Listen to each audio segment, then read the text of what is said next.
students of class 9. Hope all of you are in good health.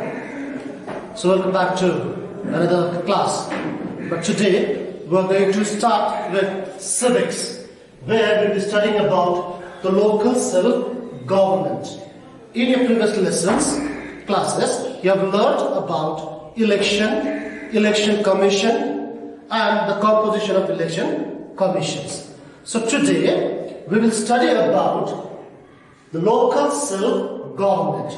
Now, you are well aware that India has a parliamentary form of a government. What form of a government? Parliamentary. India has a parliamentary form of a government which was borrowed from England. And the Constitution of India provides for three-tier structure. Three-tier structure or three-tier federal structure of government. And there are the union government, the state government, and the local self-government. Do you get it? So, according to the Constitution, we have a three-tier federal structure of government in India. And they are the union government, the state government, and the local self-government.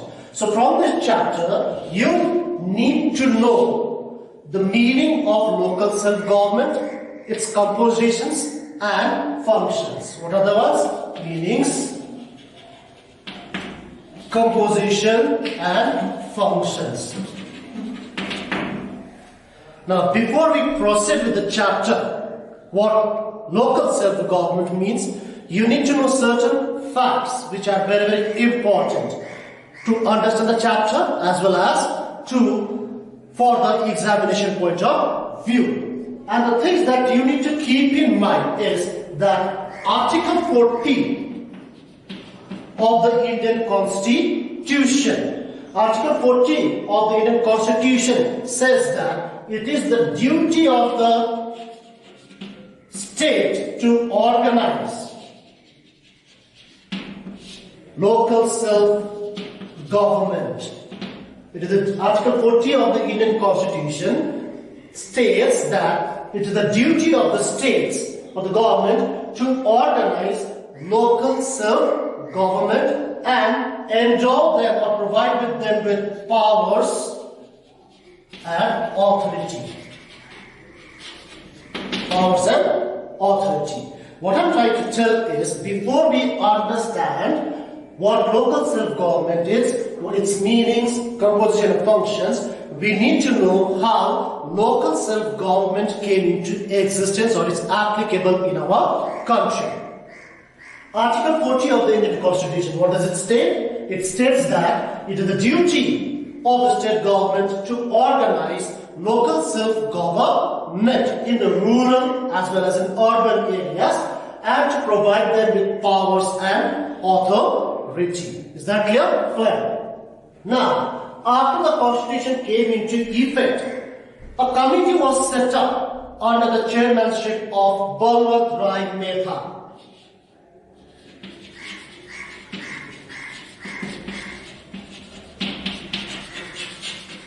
Govt Rai Mehta, a committee. In there, a Govt Rai Mehta committee in the year 1957. So, after the Constitution of India came into effect and things were moving ahead, a committee was set up under the chairmanship of Govt Rai Mehta. So the committee in the settlement in the year 1957. So the committee made researches, studied, looked around and submitted a report and recommended that a three-tier structure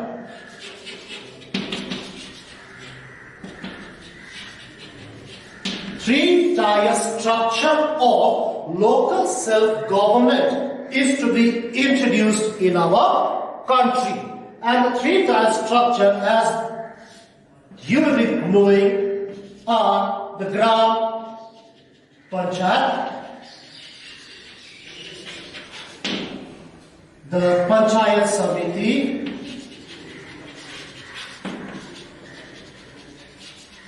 and the Jilla Parishad.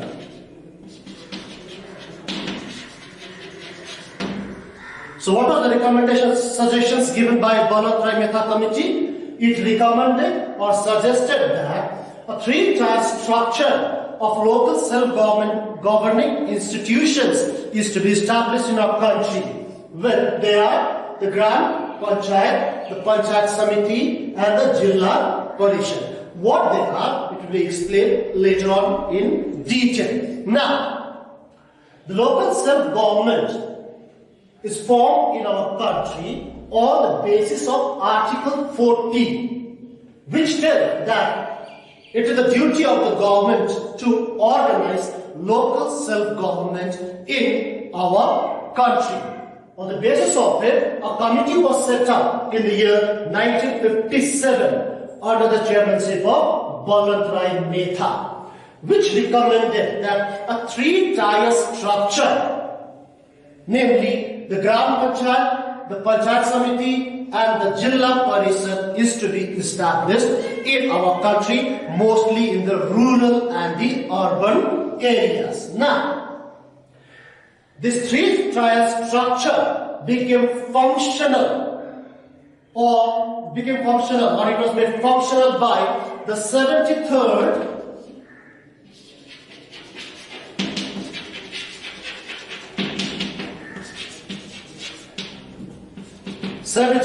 Constitutional Act or 73rd Constitutional Amendment. An act was passed in the year known as the 73rd Constitutional Amendment Act, which gave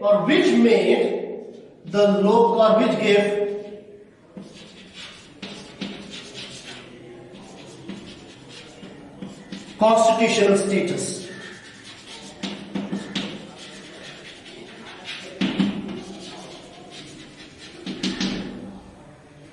The 73rd Constitutional Amendment Act gave the local self-government a constitutional status.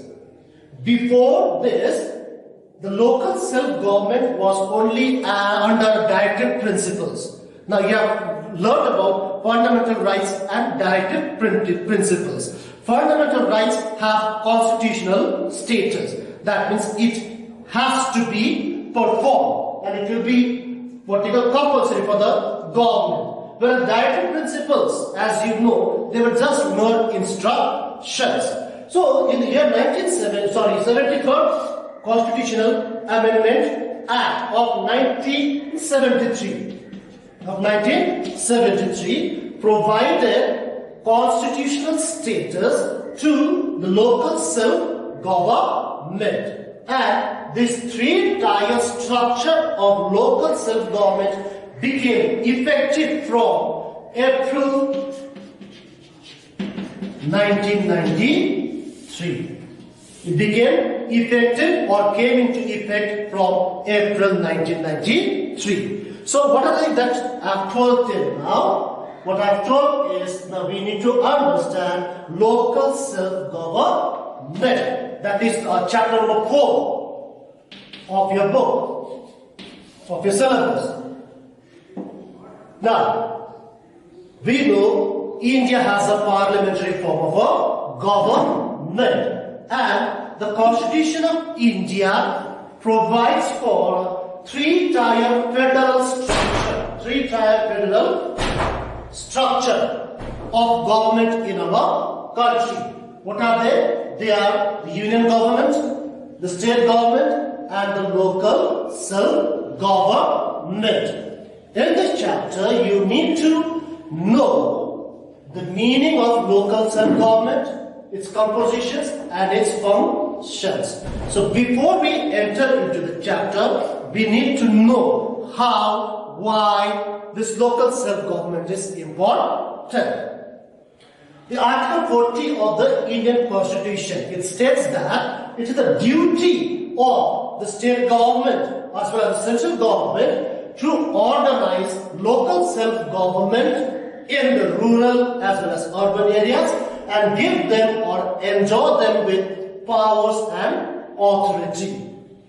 So on the basis of this, a committee was set up under the chairmanship of Govt in the year 1957, and it recommended, this Govt committee recommended the establishment of a three-tier structure of local self-governing institutions in rural and urban areas. They are the Gram Panchayat, the Panchayat Samiti and the Jilla Parishad. This is mostly on rural areas, that is the villages. Urban areas we will see in the next chapter. So after this, in the year 1973, an amendment was made in the Indian Constitution, which is the 73rd Constitutional Amendment Act of 1973, gave constitutional status to the local self-government. Before this, the local self-government was under the directive principles, which means it was not very compulsory and most of the governments were not following it. So after it got the constitutional status, it came to effect on April 1993. Did you get this much? Okay, now we move ahead with the chapter.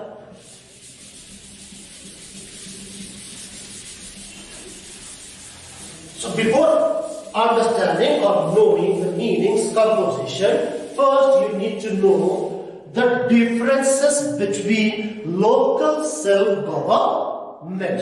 Now, why local self-government? What is the principle behind the establishment of local self-government? The principle is that it is understood that the needs of the local people or the locality can be best understood and solved by the local people of the locality rather than the state government or the central government. For example, in your villages, maybe there is a jhoda to be made. During the monsoon season, it's difficult for the people to cross. But the state government is not aware of it. They may be aware, they may not know also. So, it is the local people who knows the needs and the problems in the locality. And that they are the ones who can give the best solution. So keeping this principle in mind, local self-governing institution was established. Now let us try to understand or know the difference between local self-government and the next one that we have is local government.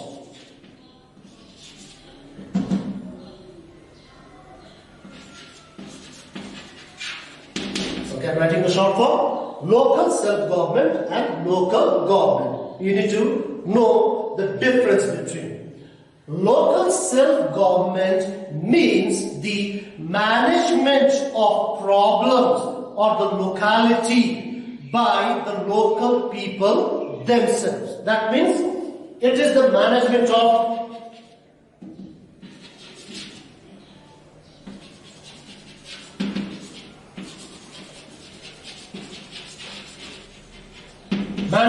the local affairs of a village or a rural area by the people of that locality. And the members of this local self-government are mostly elected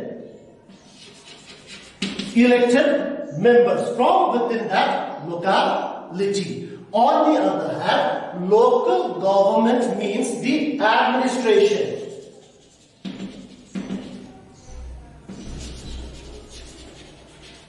Administration of the locality by those people who are appointed by the government.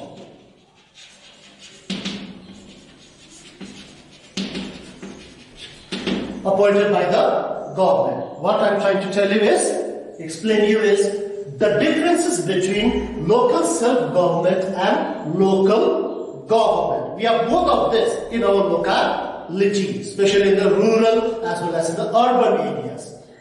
Now, local self-government means the management of the local affairs by the people themselves. That is, by the people of the locality. They are the ones who looks into the problems, solves it.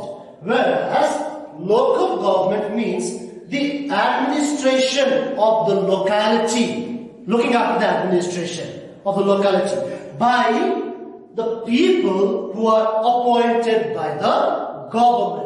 And under this, we are the ones who are appointed are the district magistrates, district collectorates, the SDM, the BDO, etc.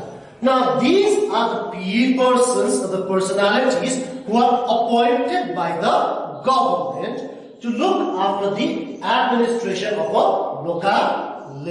So they form the local government. And here we have the local self-government, which means the management of the local affairs by the people of the locality. And they are mostly the elected members from within the locality. Did you understand this much? Okay, now we will go ahead with the chapter, that is, we enter into the chapter. According to the recommendations given by the committee under the chairmanship of Balwant Mehta, a three-tier structure of local self-governing institutions were to be established mostly in our rural areas. What are they? They were, or they are still, we have first one, Gram Panchayat. Now, Gram Panchayat, it's in the lowest level, that is in the village areas. In the villages. We have Panchayat Samiti.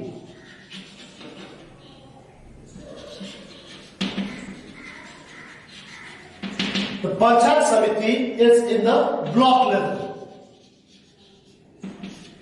This is in the village level. And the last one is the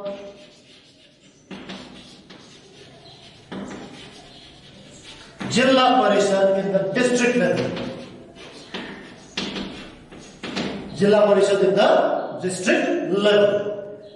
Local self-government, when we study about it, we have a three-tier structure. In the grassroots level, that is the most ground level, in the villages, we have the Gram Panchayat. And from the villages, different villages and all make up a block. You all belong to a village, most of you. And different villages, 4, 5, 6 villages come together and comprises to form a block. And in the block level, we have the Panchayat Samiti. And different blocks make up a district. And in the district level, we have the Jilla Parishad. Understood? So, from this chapter, in this chapter, what are the things that we need to know? We need to know the meaning of Gram Panchayat, the meaning of Panchayat Samiti, meaning of Jilla Parishads, their compositions and their functions. Got it? So, let us begin with the grassroots, starting from the grassroots level, the Gram Panchayat.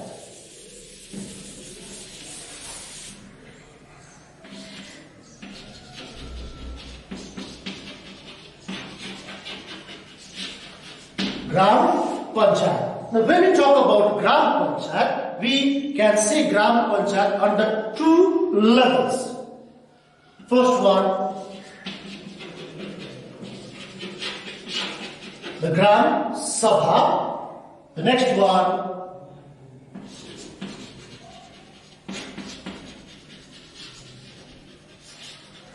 the Gram Panchayat. What is the meaning of Gram? Gram, in simple, common English word, it means village only. Okay? So Gram means a village. So here we have, when we see study Gram Panchayat, we have Gram Sabha and Gram Panchayat. Now when we to understand about the Gram Sabha, who are the members of the Gram Sabha? What is the composition of Gram Sabha?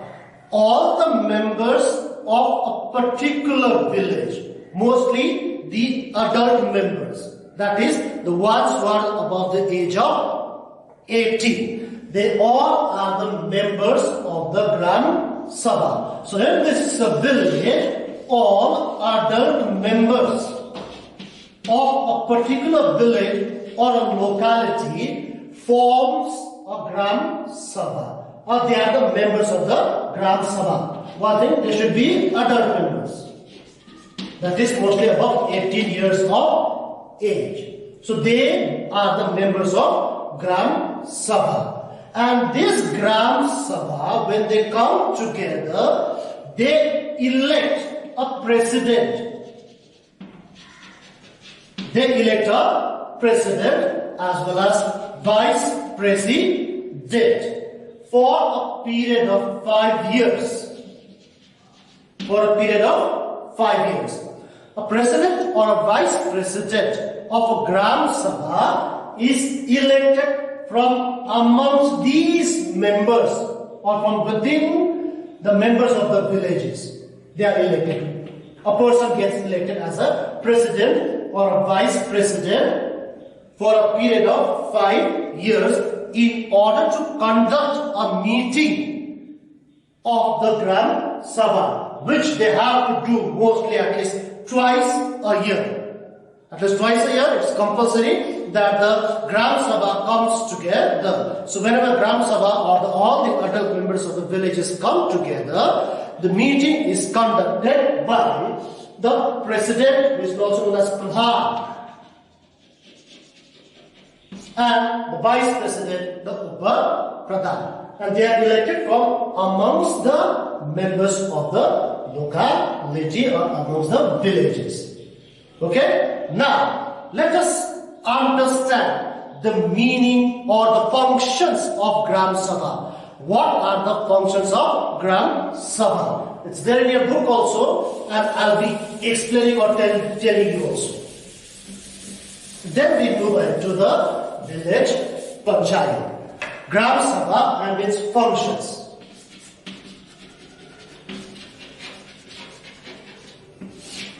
Don't forget, Gram Sabha comes under the Gram Panchayat. When we say Gram Panchayat, we study under two headings, that is Gram Sabha and the Gram Panchayat. Composition of Gram Sabha I told you. Now, what are the functions of the Gram Sabha? Now, let's see. First one. The function of a Gram Sabha is to approve the budget for a given year. To approve the budget for a given year. Now, this is self-governing institutions. So, to do some work in the villages and all, they do require money. And to do some constructive work, there are many functions which we will learn later. And many of these functions cannot be performed without money. Therefore, a budget has to be prepared and approved. The second function of the Gram Sabha is to what you call consider, levy new taxes. To consider or levy new taxes in the villages. Okay? Sometimes taxes have to be imposed. Let's say there might be a fair in the village. The people come and all. So taxes are to be imposed on them. Or new types of taxes are to be introduced sometimes. And this is done only by the Gram Sabha. Got it? Okay. The third one. The third one is to review the audit report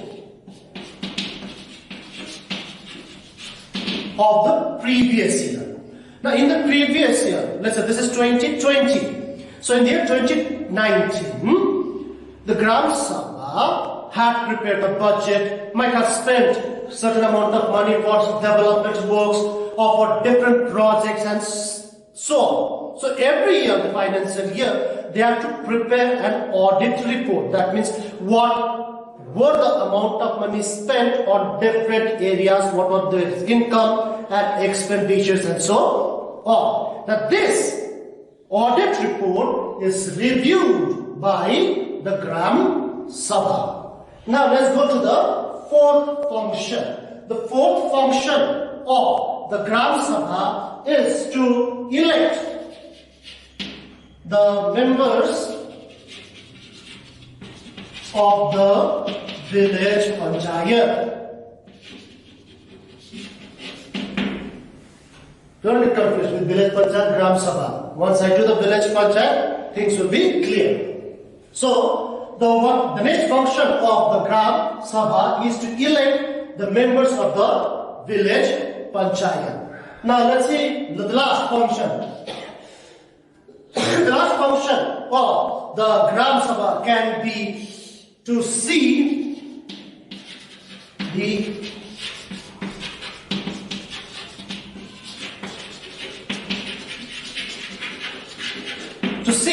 the activities of the village. There will be some play activities that is going on in the village and so on. So all these activities are to be seen, looked after, if there are problems and all, to be solved or reported to the higher authority, that is the Panchayat Samiti, then the district, what you call the district level Jilla Parishad or the state government. All these are done by the Gram Sabha. Is it clear now? Okay. What are the things that we did till now in civics? First one, we are trying to understand the meaning, functions, compositions of local self-governing institutions in the rural areas.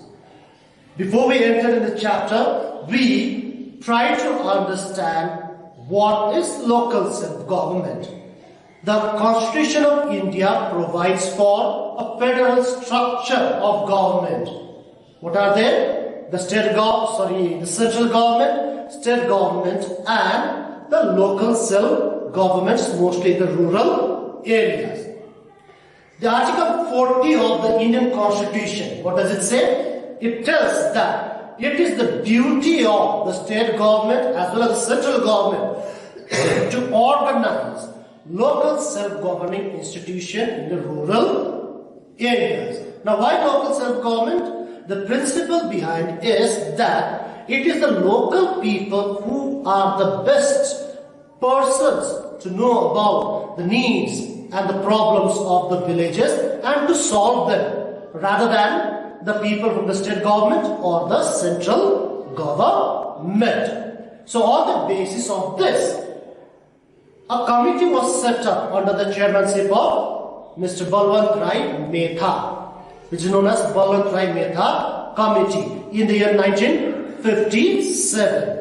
So this committee submitted a report known as the Balwant Rai Committee, Balwant Rai Metha Committee report, which suggested or recommended for the establishment of a three-tier structure of local self-governing institutions in our country, with Jilla Parishad at the district level, Panchayat Samiti at the block level, and the village panchayats at the grassroots level or the village level. So what they are, we'll be understanding one by one. Till 1973, establishment of village panchayats was under the directorate principles. So it was not very functional. So in the year 1973, an amendment was made in the Constitution. So 73rd Constitutional Amendment Act gave constitutional status to the local self-governing institutions. And in the year 1993, the three-tier structure became effective. Then we studied about the three-tier structure we introduced. What are they? The grassroots level, village panchayat. In the block level or intermediate level, we have the Panchayat Samiti. And in the district level or the apex or the highest form of government in the rural areas is the Jilla Parishad. Then we try to understand the composition of the village or the Gram Panchayat. When we talk about Gram Panchayat, we see the two headings, the Gram Sabha and the Gram Panchayat. Gram Panchayat will be seen later on, so we saw Gram Sabha. Gram Sabha compositions. Who all are the members of Gram Sabha?